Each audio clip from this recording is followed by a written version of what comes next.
my name is Ekin Karasan, and I'm a senior in electrical engineering and computer science. So the goal of my project was to use capnography to diagnose between two cardiorespiratory conditions, congestive heart failure and chronic obstructive pulmonary disease.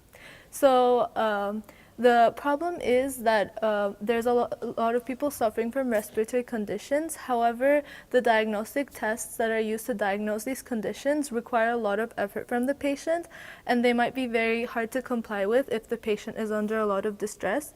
So what we want to do is replace these tests with capnography, which is effort independent and very easy to comply with. So capnography measures the partial pressure of carbon dioxide in exhaled breath as the patient is breathing normally, and produces a graph called a capnogram.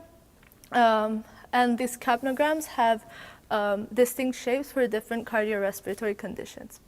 So the first step is to produce a mechanistic model that is based on the compartmental models of the respiratory system that produces an expression for the partial pressure of carbon dioxide, or the capnogram, as a function of respiratory parameters.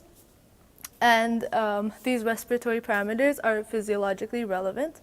So the first step is to pre-process our capnogram to extract the portions of the capnogram corresponding to exhalations, and then fit our mechanistic model to these exhalations to extract these respiratory parameters, and use these respiratory parameters to actually diagnose between the two conditions.